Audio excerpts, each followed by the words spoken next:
పెళ్ళైనా పండగైనా వేడుక ఏదైనా పట్టు చీరల ప్రత్యేక వేదిక వారాహి సిల్క్స్. మా ఫస్ట్ విడతలోనే మీకు మంత్రిగా ఇచ్చారు. వైఎస్ఆర్ కాంగ్రెస్ పార్టీ అధికారంలోకి వచ్చింది. మీరు ఎమ్మెల్యేకి గెలిచిన వెంటనే వారు అనుకోని విధంగా మీ సామాజిక వర్గంలో ముగ్గురుంటే మీకైతే అదృష్టం వరించింది. దేవాదాయ శాఖ మంత్రిగా పనిచేశారు. ఇది పునర్వ్యవస్థీకరణలో ఉండదు. మీ సామాజికంలో ముగ్గురే మీరు అన్న రాంబాబు గారు, కొలగట్ల గారు ముగ్గురు ఉన్నారు. ఎందుకు మీ సమాజంలో ఎవరికి లేకోకుండా మిమ్మల్ని కూడా మంత్రి పదవి నుంచి తప్పించి దీని కొట్టు సత్యనారాయణ గారికి ఇచ్చారు కదా? ఏం జరిగిందంటారు అసలు? మిమ్మల్ని తప్పించడానికి బలమైన కారణం ఏంటి? వీళ్ళు సామాజిక సమీకరణ అని చెప్పారు కదా, ఎక్కువ బీసీ ఎస్సీ ఎస్టీ మైనార్టీలకు ఎక్కువ వాళ్ళ ఉద్దేశంతో దాన్ని ఆపారనేది నేను అనుకుంటున్నాను. అందుకని మా డిప్యూటీ స్పీకర్గా మాకు వీరభద్రస్వామి గారికి అవకాశం కల్పించారు కదా. దానివల్ల పవర్స్ ఉంటాయంటారా డిప్యూటీ స్పీకర్గా? సార్ అసెంబ్లీలో అది కూడా క్యాబినెట్ ర్యాంకే. జగన్మోహన్ రెడ్డి గారి యొక్క సమీకరణలో అది అవకాశం కల్పించారు. ఎవరైతే స్పీకర్ ఉంటారో వాళ్ళ నోరు కట్టేయాలన్నా కూడా, వాళ్ళ దూకుడు తగ్గించాలన్నా కూడా స్పీకర్ కుర్చీలో కూర్చోబెడుతుంటారు. రెండు అది కామన్ ఉంటుంది. డిప్యూటీ స్పీకర్ అనేది ఏదో ఒక హోదా కల్పించామనేది. మంత్రి స్పీకర్ కూడా తమ్మిన సీతారాం గారు స్పీకర్గా కూర్చుని ఆయన చూపంతా మంత్రిగా రావాలని ఉండింది. మీకు తెలిసిన విషయమే. మంత్రి కావాలనేది. స్పీకర్ అంటే కూర్చోంటాడే కానీ అతనికి ఏమి ఉండదు. కాబట్టి ఇప్పుడు అయ్యన్న పాత్రుడు గారు కూడా పాప మాట కూర్చొని నోరు కట్టేసుకున్నారు. అట్లా మంత్రి కావాలనేది, మంత్రి అనేది ఒక హోదా ఎవరికైనా కూడా. డిప్యూటీ స్పీకర్ ఇచ్చారు అనేది మీరు చెప్తుంటారు. కానీ జగన్మోహన్ రెడ్డి గారు నా ఎస్సీలు, నా బీసీలు, నా ఎస్టీలు, నా మైనార్టీలు అన్నారు. వీళ్ళని నమ్ముకొని ఆర్యవైశ్యుల్ని పక్కన పెట్టారు, బ్రాహ్మణులను పక్కన పెట్టారు, కాపులను పక్కన పెట్టారు. అంటే కాపులను కొంతవరకు తీసుకున్నారులేండి. ఇకపోతే రెడ్డిలో కూడా వాళ్ళ సమాజంలో చెందిన రెడ్డిలను కూడా దూరం పెట్టారు. ఎవరినైతే మీరు అనుకున్నారో ఆ వర్గము మీ పంచం లేదు, ఈ వర్గము మీ పంచం లేదు. మరి ఏం సాధించారు? సాధించేది ఏముంది? ఒకటి, ఇప్పుడు ఆయన బడుగు బలహీన వర్గాలు కావచ్చు, అందరికీ సమాన హోదా కల్పించాలనే ఉద్దేశంతో ఆయన బడుగు బలహీన వర్గాలు మొన్న ఎన్నికల్లో మీ వెనకాల నిలబడ్డారా? సార్ నిలబడలేదంటే 40% ఓటింగ్ వచ్చింది ఈరోజు. ఓటింగ్ అయితే 40% వచ్చింది. కూటమి వర్సెస్ వైసీపీ జరిగింది కాబట్టి ప్రత్యామ్నాయంగా మీకు ఓట్లు పడాలి కాబట్టి కాంగ్రెస్ పార్టీ డమ్మీగా ఉంది. వాళ్ళ డబ్బులు అలా అలా అంటానికి లేదే. కాంగ్రెస్ పార్టీ కూడా డబ్బులు బాగా బలంగా పంచిపెట్టింది. ఎక్కడ పంచింది? అయ్యో భలేవాళ్ళే. కాంగ్రెస్ పార్టీ ఒక 2,000 కోట్లు ఏమైనా కుమ్మరించింటే వాళ్ళకు కూడా ఒక 20 స్థానాలు. 2,000 ఇన్ని వేల కోట్లు తెలియదు. కాంగ్రెస్ పార్టీ వైఎస్ఆర్సీపీ పార్టీ ఓడిపోవడానికి మాత్రం పనిచేసింది. అంతేనా? ఎందుకంటే చంద్రబాబుకి బి పార్టీలాగా పనిచేసింది. ఎక్కడైతే సామాజిక సమీకరణాలు, ఎక్కడ ఇప్పుడు వైసీపీకి ఉంది, వైసీపీని ఓడించడానికి చంద్రబాబుకి ఏ విధంగా అవకాశం ఉందో దాన్ని అక్కడ షర్మిల అవలంబించింది అనేది ఓపెన్ సీక్రెట్. దాంట్లో ఏమి కాంగ్రెస్ పార్టీ దగ్గర చేసింది. ఇప్పుడు కడపలో కొన్ని చోట్ల ఓడిపోవడానికి కారణం ఏంటి? సామాజిక సమీకరణాలు కావచ్చు. అక్కడున్న క్యాండిడేట్స్ ఎవరైతే ఉన్నారో వాళ్ళ సామాజిక వర్గానికి మళ్ళీ పక్కన ఇంకో టికెట్ ఇవ్వడం కాంగ్రెస్ ద్వారా, ఆ ఓట్లు చీల్చిన ద్వారా కూడా కొంత చంద్రబాబు లబ్ధి పొందారనేది ఈరోజు రాష్ట్ర ప్రజలు అనుకుంటున్న వాస్తవం ఇది కూడా. అంతేగాని జగన్మోహన్ రెడ్డి గారు ఎవరిని ఎక్కడ తీసి ఇక్కడ చెల్లని రూపాయిని తీసిపోయి అక్కడ చెల్లించాలని చూస్తే అది వైఫల్యం కాదు. ఎవరెక్కడ జగన్మోహన్ రెడ్డి గారు నా ఫోటోని చూసి మీకు ఓట్లు వేస్తారని ఒక అతిశయోక్తితో ఆయన ఎక్కువ ఆలోచించి మరీ తీసుకెళ్లి మార్పులు చేర్పులు చేయడం కారణం కాదంటారా? ఆయన ఫోటోతో ఓట్లు వేస్తారన్నది వాస్తవం, దాంట్లో తప్పదు. ఎందుకంటే ఎవరు గెలిచినా ఆయన బొమ్మ పెట్టి గెలిచేవాళ్ళం. అది అప్పుడు క్యాండిడేట్స్ మార్చాల్సిన పని కూడా లేదు వాస్తవంగా అయితే. కాకపోతే కొన్ని ఆయనకున్న సర్వే రిపోర్ట్స్ ప్రకారం కొన్నిట్లో ఆయన మార్పులు చేసింది వాస్తవం. అది ఇప్పుడు దాదాపు 11 సీట్లు పరిమితమయ్యాం కాబట్టి వాటన్నింటి కూడా బేరీ చేసుకుంటారు. తప్ప ఒప్పు అనేది బేరీ చేసుకుని మీరు 2029 ఎలక్షన్స్కి వెళ్తారు. దాంట్లో తప్పేం లేదు దాంట్లో. ఎందుకంటే ఆయన ఒక ఆలోచనతో వెళ్ళారు. వెల్లంపల్లి గారి ఓటమికి బలమైన కారణం ఏమంటారు అసలు? ఓటమికి మొట్టమొదటిగా నియోజకవర్గం మారడం అనేది నా కొత్త నియోజకవర్గం. అది సెంట్రల్ నియోజకవర్గం, నా సొంత నియోజకవర్గం కాదు. నేను పుట్టి పెరిగింది వెస్ట్ కాన్స్టిట్యూన్సీలోనే. నాకు బంధురికం ఉంది వెస్ట్ నా నియోజకవర్గంలోనే.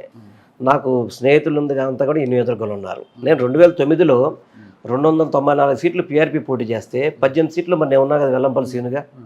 294 సీట్లు పోటీ చేశారు కదా. మరి ఆ రోజు గెలుపుకి మరి ఆ రోజు కనుక పార్టీ స్ట్రాంగ్గా ఉంటే కనుక ఇంకా కొన్ని చోట్ల ఎక్కువ గెలవాల్సిన అవసరం ఉంది. కానీ ఆ రోజు వ్యక్తులు చూసి ఓటు పడింది అనే దానికి ఈరోజు నేను పుట్టి పెరిగింది ఇక్కడ పరిచయాలు కాబట్టి ఇక్కడ నేను గెలవగలిగాను. ఈరోజు నాకు సెంట్రల్ కాన్స్టిట్యున్సీలో ముఖ్యమంత్రి గారు నాకు అక్కడ నువ్వు వెళ్ళాలి, పోటీ చేయాలని చెప్పన్నారు.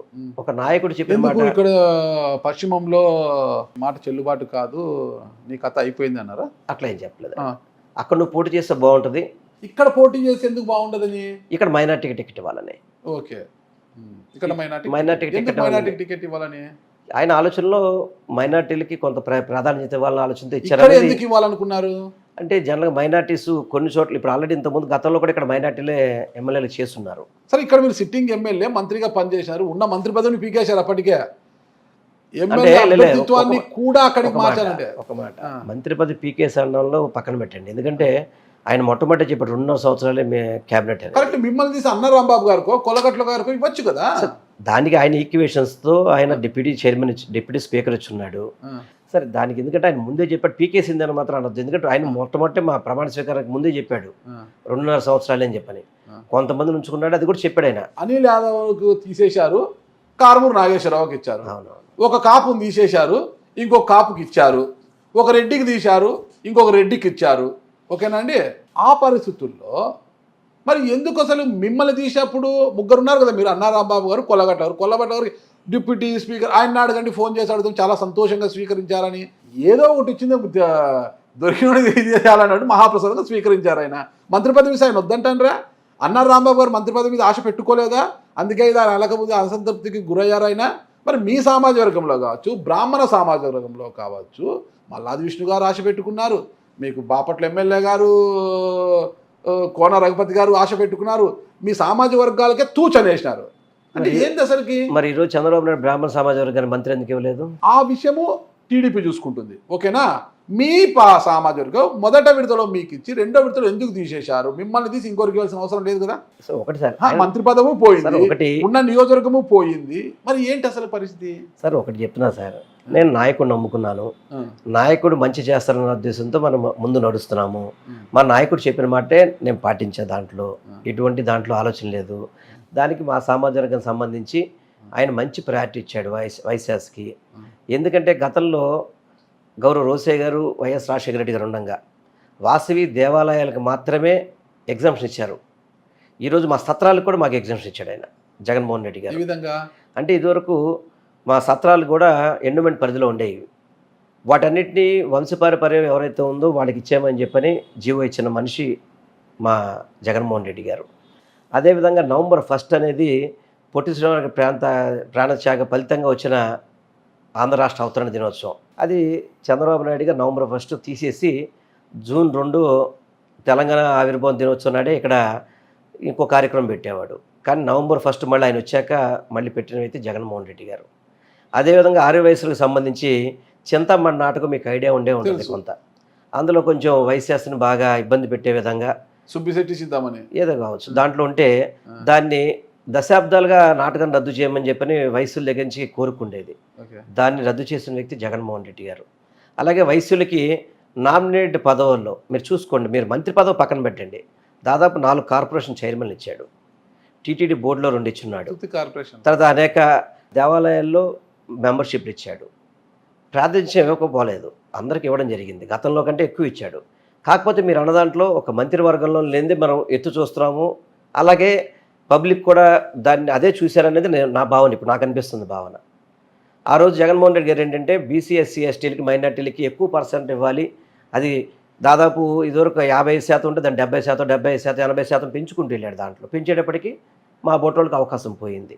దానికోసం ఆయన దాన్ని ఏదో విధంగా సాటిస్ఫై చేయాలతో డిప్యూటీ స్పీకర్ ఇచ్చున్నారు. దాంతో మీరు చెప్పిన విధంగా ఉంటే పబ్లిక్లో అలాగే కమ్యూనిటీలో ఉంటే అనుమానం ఉండొచ్చు తప్ప వయసులకు మాత్రం ప్రయారిటీ ఇచ్చారని మాత్రం నేను చెప్పగలుగుతాను.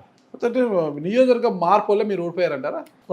కొత్త నియోజకవర్గం, తక్కువ సమయం. విజయవాడలో అత్యధిక మెజార్టీ వచ్చింది మీ నియోజకవర్గంలో, నేను టీడీపీకి 60,000 మెజార్టీ. అంటే అక్కడ సామాజిక సమీకరణలు కానీ అదేవిధంగా తక్కువ సమయంలో నేను అక్కడికి వెళ్ళడం జరిగింది. కాదండి, విజయవాడ సెంట్రల్ నియోజకవర్గం పాపం మీ కంటికి గాయం తగిలినా కూడా సానుభూతి కూడా మీ మీద లేకపోయింది పాపం. అది సానుభూతి ఉందా లేదు, రాష్ట్రం అంతా పోతే వెల్లంపల్లిని ఒకటే గెలవాలేంటి సార్? 11 మంది గెలిచారు కదా, దర్శిలో బూచేపల్లి వీళ్ళందరూ గెలిచారు కదా, మనకు ఉంటే గెలవాలి కదా మనం కూడా. అది సానుభూతి జరిగిందో జరగలేదన్నది అనవాస్తవం. ఇప్పుడు ఇంతమంది 164 మంది ఓడిపోయారు. అదే కనుక 164 గెలిచి 11 మందిలో నేను ఓడిపోయి ఉంటే కనుక నేను అదే బాధపడేవాడిని. ఇప్పుడు 11 మంది గెలిచి 164 మంది ఓడిపోయిన తర్వాత మనం దాని గురించి ఎక్కువగా ఆలోచించడం అనేది 12 అవుతాండే కదా, బాధ లేదా? ఉంటుంది, ఎప్పుడు కూడా గెలవాలనే ఉంటుంది.